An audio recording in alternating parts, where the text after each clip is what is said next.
Point programme में एक बार फिर से आपका स्वागत है।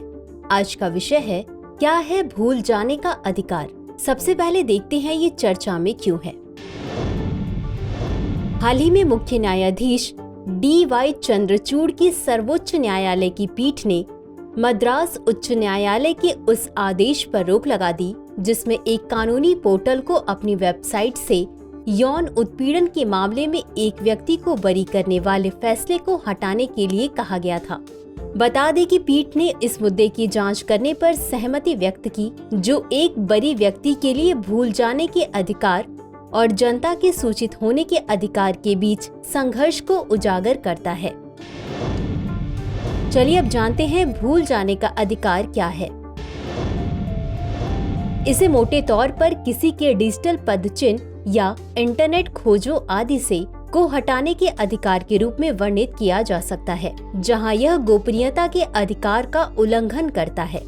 मई 2014 में लक्जमबर्ग स्थित यूरोपीय संघ के न्यायालय यानी CJEU, जो यूरोपीय संघ के कानून के अनुप्रयोग और व्याख्या से संबंधित मामलों में सर्वोच्च न्यायालय है, ने पुष्टि की कि भूल जाने का अधिकार मौजूद है। गौरतलब है कि यूरोपीय संघ के सामान्य डेटा संरक्षण विनियमन के अनुच्छेद 17 में डेटा मिटाने के अधिकार का वर्णन किया गया है।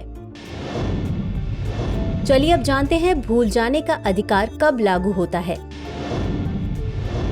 किसी व्यक्ति को अपना व्यक्तिगत डेटा मिटाने का अधिकार है यदि व्यक्तिगत डेटा अब उस उद्देश्य के लिए आवश्यक नहीं है जिसके लिए किसी संगठन ने मूल रूप से इसे एकत्रित या संसाधित किया था। एक संगठन डेटा के प्रसंस्करण के लिए वैध आधार के रूप में किसी व्यक्ति की सहमति पर निर्भर करता है और वह व्यक्ति अपनी सहमति वापस ले लेता है। एक संगठन प्रत्यक्ष विपणन उद्देश्यों के लिए व्यक्तिगत डेटा का प्रसंस्करण कर रहा है और व्यक्ति इस प्रसंस्करण पर आपत्ति करता है। एक संगठन ने किसी व्यक्ति के व्यक्तिगत डेटा को गैर कानूनी तरीके से संसाधित किया हो। किसी संगठन को कानूनी निर्णय या दायित्व का पालन करने के लिए व्यक्तिगत डेटा मिटाना होगा। चलिए अब जानते हैं भारत में अधिकार की व्याख्या कैसे की गई है। भारत में ऐसा कोई वैधानिक ढांचा नहीं है जो भूल जाने के अधिकार को निर्धारित करता हो। भूल जाने का अधिकार निजता के अधिकार के अनुरूप है, जिसे सर्वोच्च न्यायालय ने 2017 के पुट्टुस्वामी निर्णय में संविधान के अनुच्छेद 21 का अभिन्न अंग बताया था। बता दें कि पुट्टास्वामी मामले में न्यायमूर्ति SK कौल द्वारा दिए गए निर्णय में सहमति व्यक्त करते हुए भूल जाने के अधिकार का उल्लेख किया गया है। तो चलिए अंत में देखते हैं आज के अभ्यास प्रश्न को। भूल जाने का अधिकार के संदर्भ में निम्नलिखित कथनों पर विचार कीजिए। 1. भारत में ऐसा कोई वैधानिक ढांचा नहीं है जो भूल जाने के अधिकार को निर्धारित करता हो। 2.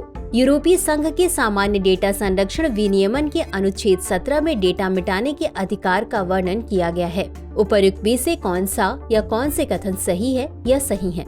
A केवल 1, B केवल 2, C 1 और 2 दोनों, D न तो 1 और न ही 2। इस प्रश्न का उत्तर कमेंट बॉक्स में जरूर दें।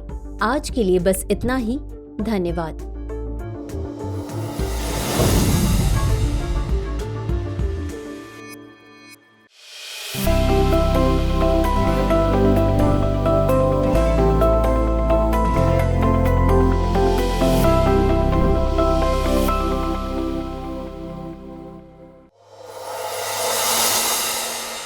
डियर व्यूअर्स, अपने एग्जाम की तैयारी को और बेहतर करने के लिए हमारे चैनल को लाइक, शेयर और सब्सक्राइब करना न भूलें।